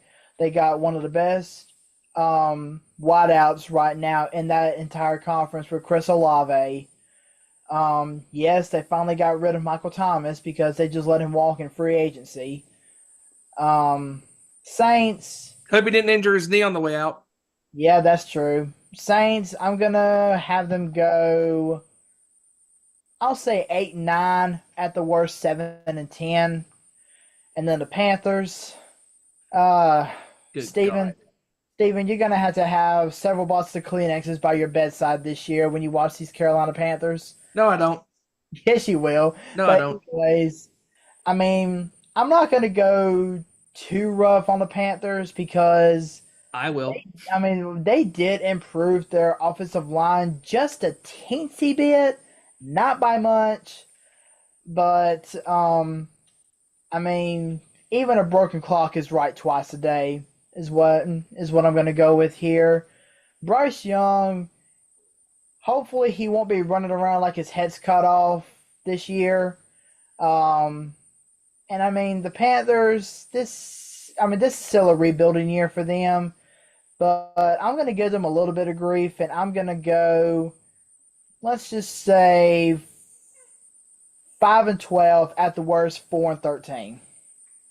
Well, well, let me go ahead too, Joey. Before you get off, I want you to hear this. First of all, I know you can't see the Saint scan; he's all the way over. But if, for what it's worth, the Panthers can is laying on the ground, tore up in pieces, burning in flames. But anyway, True. the dead fourth last team is the Carolina Panthers, and you talk about upgrading the offensive line. All they did was put a bunch of fucking marshmallows together and call it a day. They didn't do Hey, nothing. like I said, At- they improved, but not by much. At the end of the day, Bryce Young is Kyler Murray Jr. and can't see over the offensive line. It's gonna be True. another butt fumble. He might as well go into the offensive line or go into the huddle blindfolded. And y'all might think Oh. I'm kidding about this record prediction, but I'm dead serious. I think the Panthers finished 1-15-1 with one tie. Oh wow. 1-15-1. Yes, they tie. And the tie is going to be against the New Orleans Saints in the New Orleans Saints Dome, 3-3. Yes, I'm calling it now. Wow, an early score prediction. That's going to be that game. Wait until that week. I promise you I'll keep the same energy. But anyway, this division is dog shit, literally dog shit. And I'm actually going to say Atlanta wins the division this year because they made a lot of defensive moves. I like Bijan. They got rid of that prick Arthur Smith and actually got a good coach in Raheem Morris, another Kyle Shanahan product that was defensive for the Rams for so long. But I also think they're not going to win by much. Also, I think Tampa Bay, we all seen how Baker is. We all seen how Baker Mayfield is. One year he plays good. The next year he plays like crap. And I think this is the year he plays like crap. I think Atlanta goes 9-8. They win the division. That's how bad this is. They go 9-8 and win the division, and they get the 4th seed of the playoffs, obviously, because the other division winners ain't going to be close to that. They're all going to be 13, 12, 13 wins. But Atlanta wins the division. Bijan has a good year. I think Bijan's a breakout candidate for any fantasy.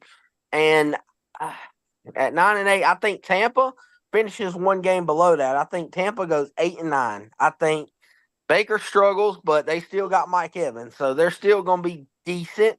But the reason why Baker was so successful is because that coach or that offensive coordinator for Tampa is now the head coach of the Carolina Panthers. So he's gone. So that's true. who knows? And so I think Baker kind of struggles to get it on, to find a way. But I think Tampa's defense is still pretty solid. So they'll win a few games. So I say 8-9. And I say that New Orleans, oh man, that's tough. That's tricky because Derek Carr is absolute dog shit. Let's not be honest.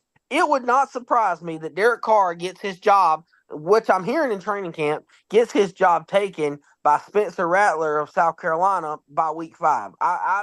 They're actually talking about Minnesota was possibly trying to trade for Derek Carr because the Saints are done with him. Like they'd rather have Spencer Rattler from the jump anyway. But put it like this. Derek Carr played 4 series in the preseason the other day against the 49ers, who didn't play their starters, who had their second and third team defense now on the field and sacked Derek Carr 4 times, had 2 near interceptions and 2 tipped balls in just 4 series. I don't think Derek Carr is worth the shit. But I think the Saints defense, them brothers can play. I think Cam Jordan, he's old as dirt. He looks like George Washington. He's that old, but he still can play. And I think Chase Young is going to be a big piece for them because, yes, Chase finally got some fire lit under his ass in San Francisco, and now he left. He's got him a new place to call home, and I think he balls out in New Orleans. Still got Tyrann Mathieu. Still got one of the best corners in the game in Marshawn Lattimore. So I think just like the Bucks, I'm gonna say they finish because of how bad Derek Carr is. I'd take Baker over Derek Carr in a minute. So Mhm. I'm gonna say the Saints go 7-10. I don't think maybe 6-11. Baker's better than Derek Carr. So but the Bucks are gonna win two, three more games than the Saints naturally. But I think if Spencer Rattler can come in and play good, I think the Saints can be an 8-win team, 7-8 win team. But if Derek Carr, you get the same old shitty Carr, it's going to be a 6-win team. And that's my predictions. And yes, the Carolina Panthers will be one win, 15 losses, and one tie. Yep. And I love how he gave one of his scores and the season hasn't even started. That's like saying, here's the first snap and the season's over for the Panthers. Shout out to you, Steven, for that Browns and Colts Thursday night game. Guess what? We're gonna say the Saints and the Panthers, or that 3-3 tie, is on a Thursday night game. Damn it! No! When is the game? I'm calling it now. Thursday night tie. When's the game? I'm hoping it's a Thursday night game where they flex. Wait a minute. Hold up. Oh my God! I hope. Oh, let me look at this. Panthers. Yeah, I gotta look at it too. Let's see. Let's see. Panthers, Saints. That is actually week 1. No, that's Saints at Panthers. I said Panthers at Saints. It's gonna be at the Dome. Hey, we're fortunate. We're fortunate. None of the games are on Thursday. Oh, thank you, Jesus. So the Panthers will play the Saints on the Saints will go to Carolina on November 30th, which is on a Sunday. Holy cow! They need to stream that game on Peacock. Then get it off of Fox. Well, wait, Kev. Here's the problem with that. You got Survivor Series that night. Oh dear God, never mind. Yeah, Peacock don't need that crap distraction. But no, listen. Here's my last thing before I got to get off. I will say this. And shout out to Randy. This one's for you. I think they should force Tom Brady to call that Panthers and Saints game too in Fox. Oh, Randy call that game. That's Fox #1 crew. Have to make him endure that crap. Randy's TV will specifically be disabled, so he has. Randy's TV will be like the TV in the Matilda. He'll have some mystical power, and it'll cause that shit to explode. No, it'll just be every time he clicks on a different channel, it just stays on the Fox channel. His TV's gonna be like what Cowboys fans' TV look like after the first round playoff exit. Smashing in the driveway.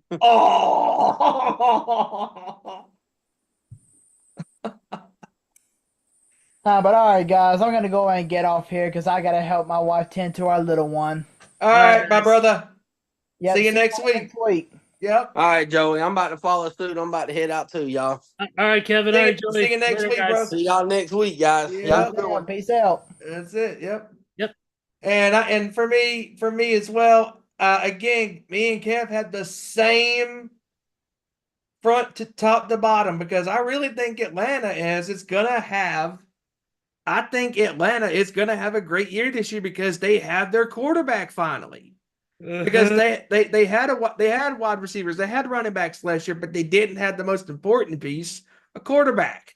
Because Desmond Ritter, he was not good. He was up and down, inconsistent, throwing ugly interceptions. Yes, Captain Kirk can have his moments where he's not great as well, but the ceiling with Kirk Cousins is much higher than when Desmond Ritter was the quarterback last year. And that team went through a lot of struggles last year where they couldn't close games and win games when it mattered. And now that they got their quarterback, I think Atlanta, I think they are going to surprise people. I think Atlanta will win the division by going 10-7 because you can still go 10-7 to win that dog shit division.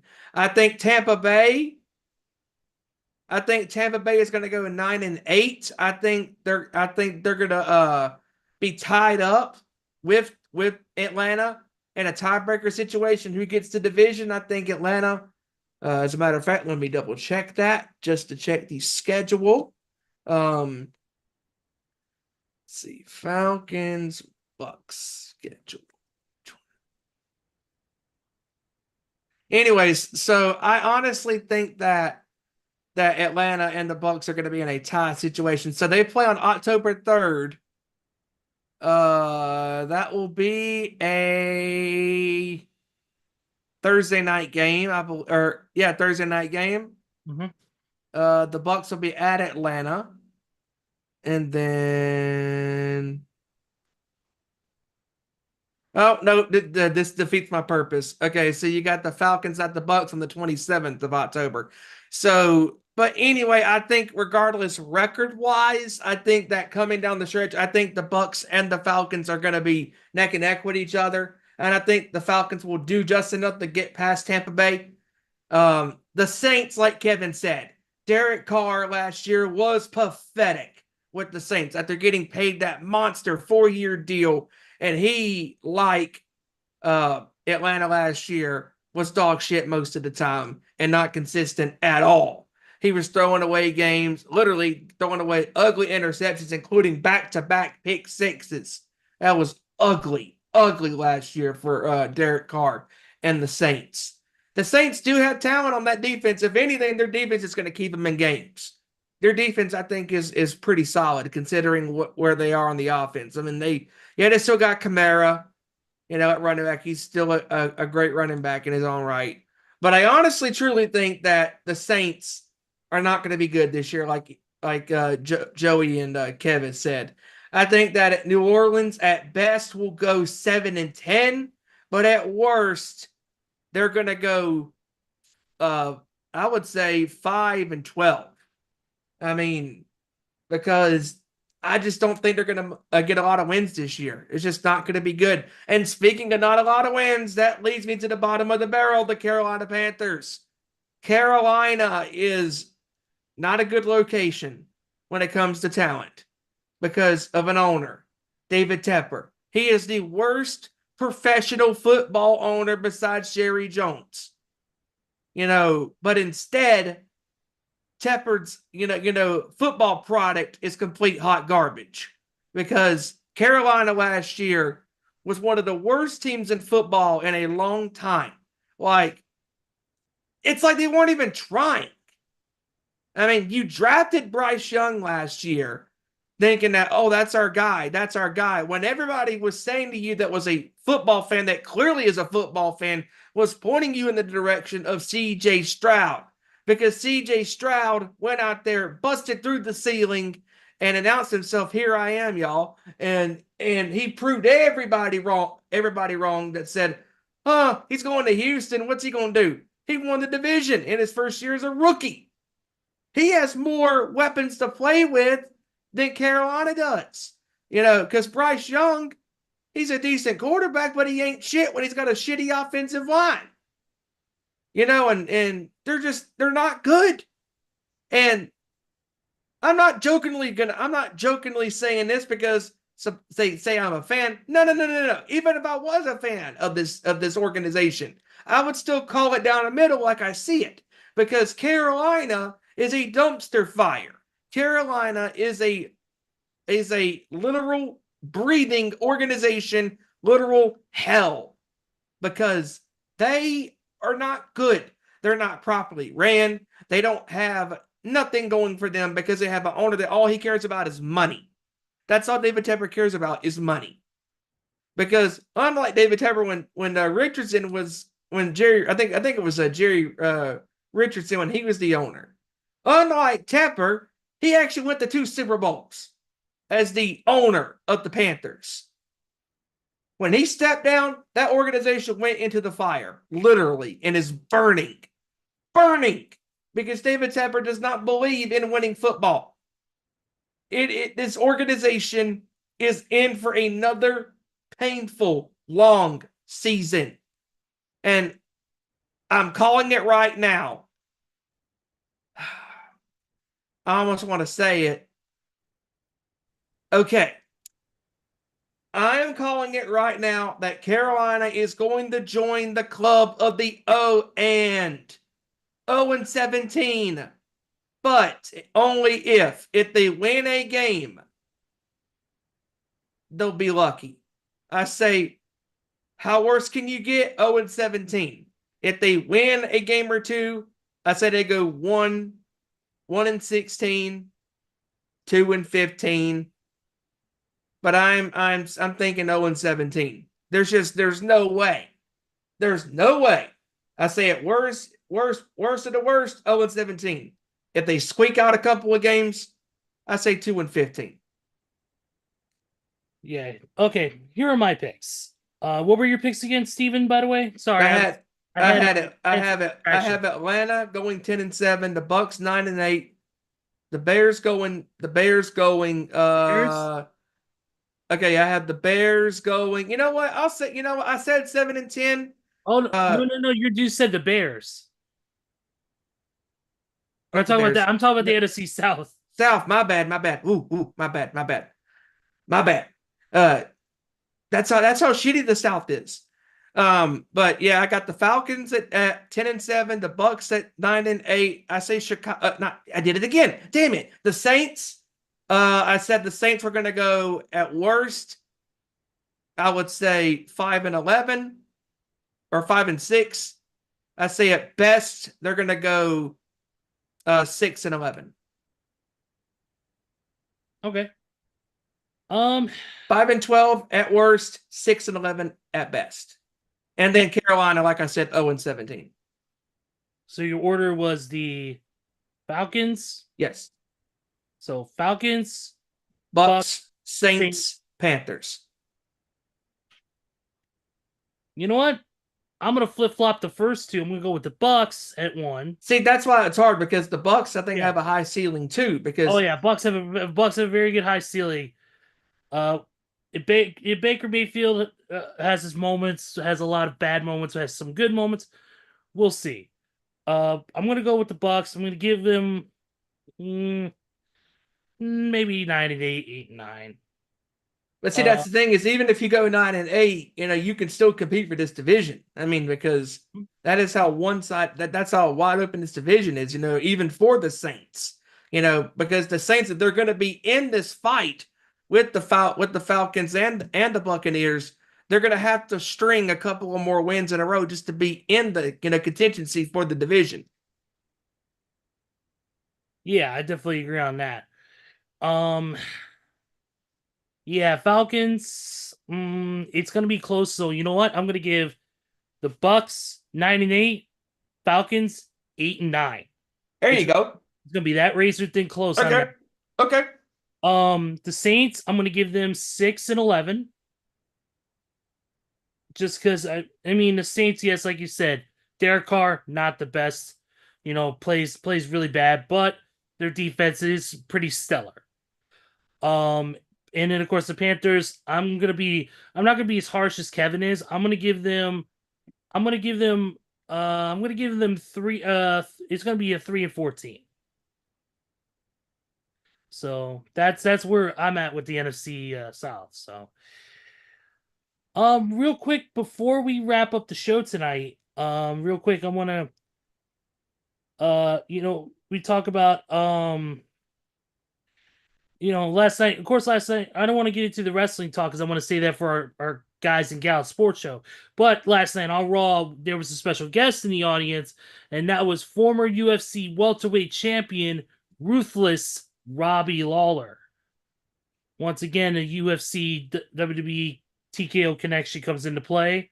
Robbie was in attendance last night watching Monday Night Raw, which is cool to see.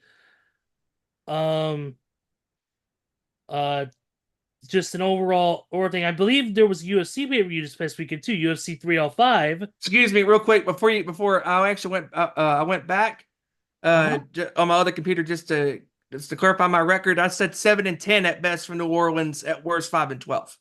Oh, okay, cool. All right, but yes, we had UFC 305 this past weekend, and we have a brand new UFC middleweight champion.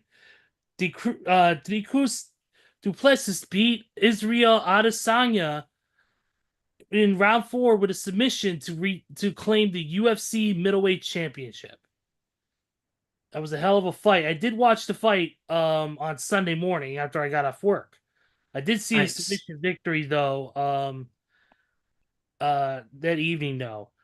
There was a lot of other great fights in the card, including a flyweight main event with Kai Kara France defeating Steve Erceg. Dan Hooker defeating Matthews Gamro. Jairzinho Rosenstruck. Trying to pronounce these names, man. It's tough. Now I know what these Olympic announcers have to deal with. Li Jingliang took on Carlos Prates, and Prates won by TKO in the second round. The next big fight card coming up, or the next big fight card will be, obviously they have their UFC on ESPN events coming up, but also too, next one is UFC 306, which will take place in of course UFC's home at the T-Mobile Arena in Las Vegas, in Paradise, Nevada. Two big, huge matches. Now one, Sean O'Malley defending his UFC bantamweight title against Merab Dvalishvili, and Alexa Grasso, the UFC women's flyweight champion, defends against one of the most dominant women in that division, Valentina Shevchenko. Oh, that's going to be good. That is going to be good. Because if I'm not mistaken, didn't she beat her for the belt? Yes, I believe so. Oh, that's going to be a rematch, and it's going to be phenomenal. And also, too, Brian Ortega in the featherweight division will take on Diego Lopez. Iori Keeling will take on Paul Rosas Jr. in the bantamweight division. And Norma Dumont will take on Irene Aldana in the women's bantamweight division. Full card you can look at, of course, on UFC.com. It'll be available on ESPN, Plus, as well as traditional pay-per-view providers. Do you have anything else that we need to get into, Steven, before we lock it away for today? I think I am good. All right, you know the drill, my buddy. Close it out. Yes, I do. Great show with you guys. As always, great having Kev and Joey on.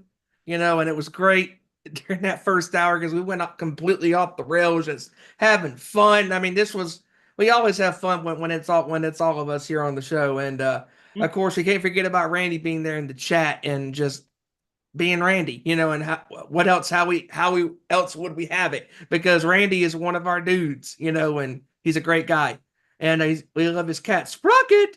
And shout outs to Randy, shout outs to his pops, William. It was really cool over a month ago, having them on together on the show for the first hour over a month ago. But yeah, really excited, for what we got coming up, because next week we got our final division previews with the NFC East and West. And then obviously a couple more weeks away from the season starting. It's mind-blowing how we're already pretty much done with summer. School is starting already across the world, pretty much everywhere in the Midwest and the West Coast already. Here on the East Coast, I believe it starts next Monday for here in the Carolinas. So it's really amazing how time just flies by, and how now we're at a part on our show where it's going to be getting busy with the NFL and stuff like that, because once we're through with the division previews and stuff, and once we get to the real meat on the bone, with the regular season starting on September the 5th, that's where it's going to be hot and heavy, because when we come on here on the 10th of September for the first full week, man, it's going to be great. I mean, because we love doing this, and we love our football, and of course we love everything else, but football this is where we have a lot of fun, because American pro football is our favorite sport.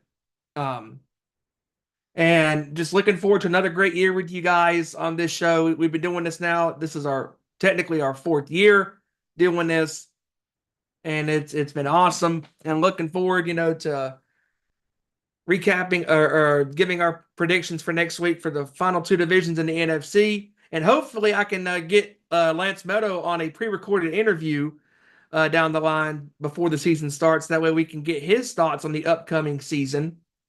And again, you can follow us on Twitter or X at Owen_Sports Show, Facebook.com/Our Sports Show, and where we are live on most Tuesdays at YouTube.com/Our Sports Show at 7 p.m. Eastern, 6 Central, 4 p.m. Pacific. Be sure to like, share, subscribe, all of that good stuff to your family and your friends that love the world of sports. And also don't forget to follow the Nation's Corner on Twitter at Nation's Corner, Facebook at Nation's Corner, and where they are live on most Saturdays at 7 p.m. Eastern, 6 Central, 4 p.m. Pacific, as the guys and gal recap the world of professional wrestling. And coming up this Sunday from Wembley Stadium is AEW All In. Yep. Should be a pretty crazy card.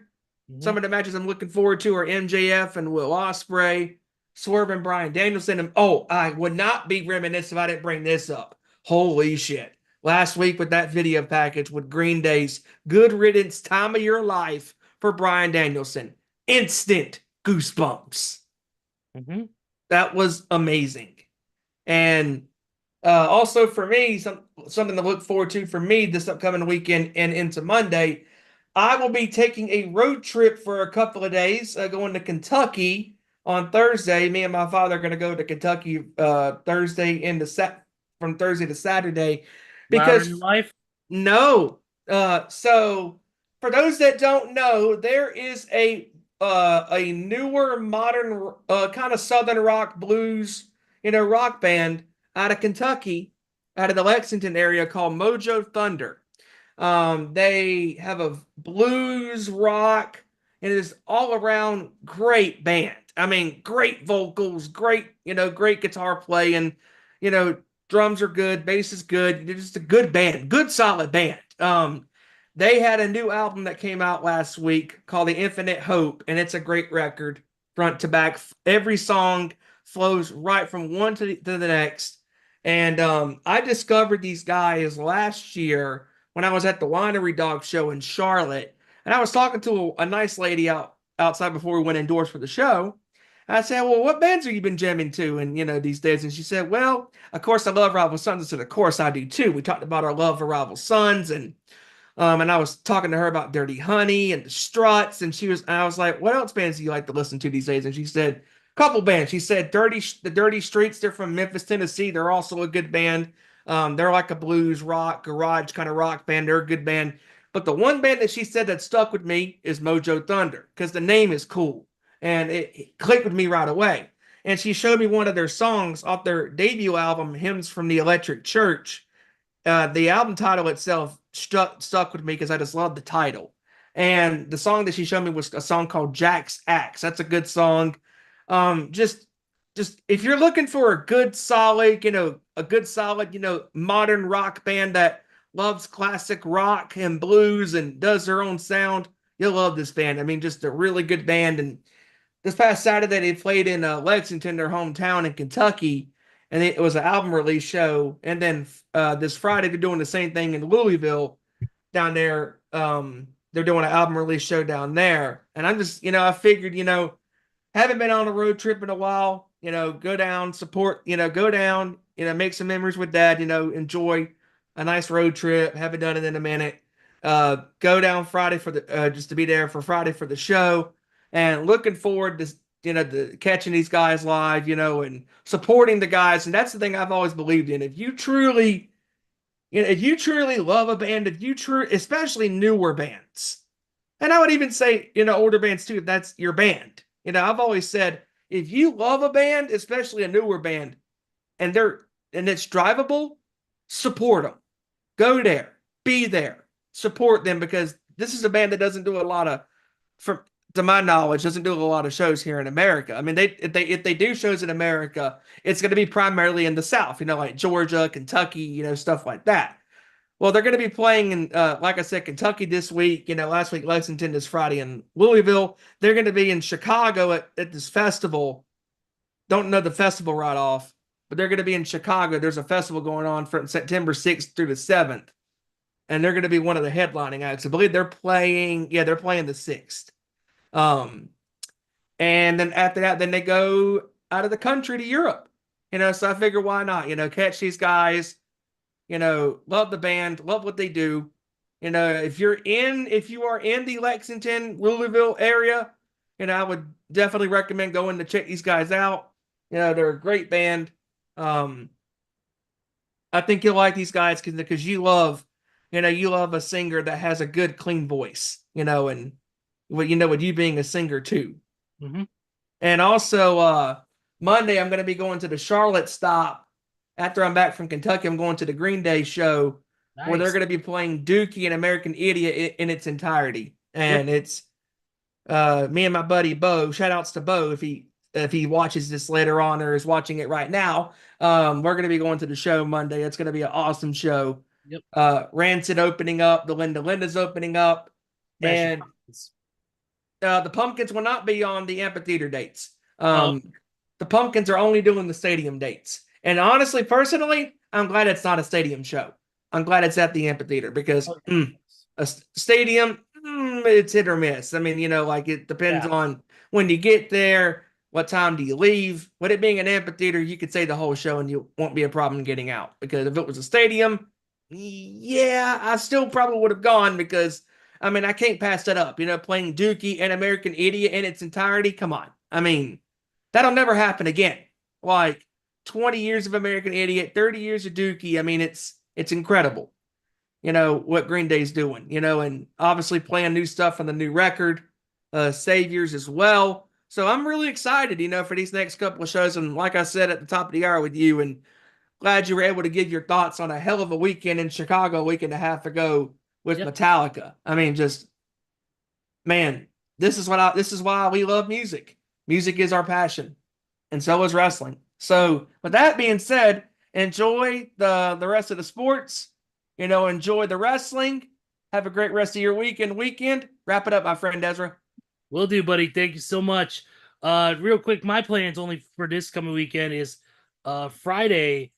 I actually plan on going to the local drive-in theater, the 49er Drive-In, where they're playing two great movies. One being the newer one, Alien Romulus, which is out in theaters. And then them playing afterwards, this is a double shot. They're playing the legendary cult classic, The Rocky Horror Picture Show. As a massive fan of that movie and a fan since I was 9 years old when my mom raised me up on it. Now that I'm 33 years old, 24 years later. Oh, man, I've seen it so many times in theaters, and I can't wait to see it in a drive-in sitting. It is going to be amazing. Outside of that, the only things I got coming up is, like I said, I'll be at All Out weekend, depending on where I'm at. I'm going to be, of course, going to be at the Now Arena. I'm going to be at Collision, and I'm going to be at All Out. So I'm going to be in the Schaumburg area the whole weekend. It's going to be completely awesome. Can't wait to be there. But enough about that. Let's end this. Let's rock and roll. Let's get on to NXT because tonight's big night on that. So we thank you guys for joining us, watching this video on demand or live. We thank you guys so much. Don't forget to like this video, subscribe, and share with your friends. Of course, our individual social medias where you can interact with us just on anything, wrestling, music, whatever is listed in this video as well as in the description too. So follow us there. And that's pretty much it. So for everybody here, for Kevin Rory, for Randy Gyron, for Stephen Wyand, for Joey Thornton, and for everybody out there in our sports nation, and shout out to our boy Shofi, who will be playing a new drop that I sent him for his show, WNCR Nation's Corner Radio. Should be playing this actually this coming Wednesday, or when the next show that he has. So don't forget to hear that drop with me in it. So check that out. So for everybody there, I'm Ezra Vickery, and we will see you all next week with another great edition of our Nation Sports Show. Take care, everybody. We will see you next time. Enjoy the sports, and we will be back Tuesday, same time, same YouTube channel. Peace out.